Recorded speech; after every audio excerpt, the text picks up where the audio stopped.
What is going on, guys? My name is Kevin, and in this video I wanted to take a look back at the iPhone X, a phone that I've been using for the past year and 3 months, and Apple's brought back sales of the iPhone X by introducing refurb models to the market. So in this video we're going to be talking about if it's even worth going out and buying a refurb model or a used iPhone X in 2019. The main focus is to answer the most asked questions about the device, like its performance as of now, and also compare the phone with current offerings from Apple and the competition. So first things first, let's address what makes this iPhone in 2019 different than it was back in 2017.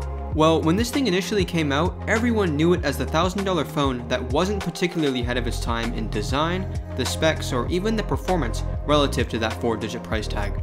Today, it's a quite different story. The iPhone X still has the same design as the current flagship, with that notch that spans wide across the top, albeit maybe too wide for your liking, but what's actually changed with this phone is what matters to most people. Starting with performance and reliability, these are aspects that some of us complained about before, and now they're the strong suits of the iPhone X. The A11 chip is as optimized as can be for iOS 12, and there's absolutely no stutter across the phone, which is a day and night difference compared to iOS 11. The UI elements are well integrated with the notch in mind, and over time, app optimization has made the notch a lot easier on the eyes to bear. Speed and performance are areas where you're going to be impressed with this phone, no matter what graphics intensive task you throw at it. My two favorite FPS games, Modern Strike and Forward Assault, both run really well on this phone, and game titles for the next years to come are definitely going to be playable.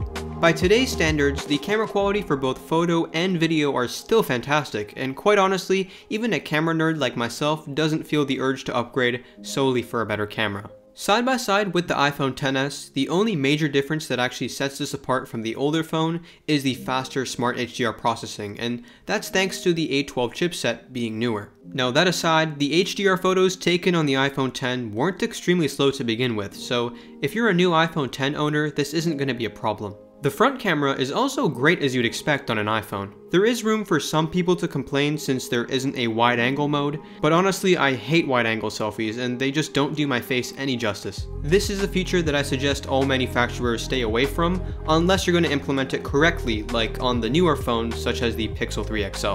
This GIF, for example, goes to show you how different focal lengths can distort the way your face looks. Personally, I bought the phone outright with no Apple Care and with plans to keep it until this year's iPhone. Come September, I don't expect to see as many changes as some of these leaks suggest. The Lightning connector is likely here to stay, and one way or another, these front cameras and sensors are going to have to fit on the front of the phone. On another note, every software update has made this phone feel even faster, leaving my only real complaints to battery life. The battery does not last me all day with my heavy usage, but odds are that this won't be the case for you if you consciously avoid battery draining apps and settings. As for the exact figure that Apple reports on my battery health tab, I've dropped 13%. Now personally, for everyday actual use, I will take my phone off the charger at around 8 or 9 AM, and I'll have to be charging it up again at around 3 or 4 PM, so it's definitely not all day battery life.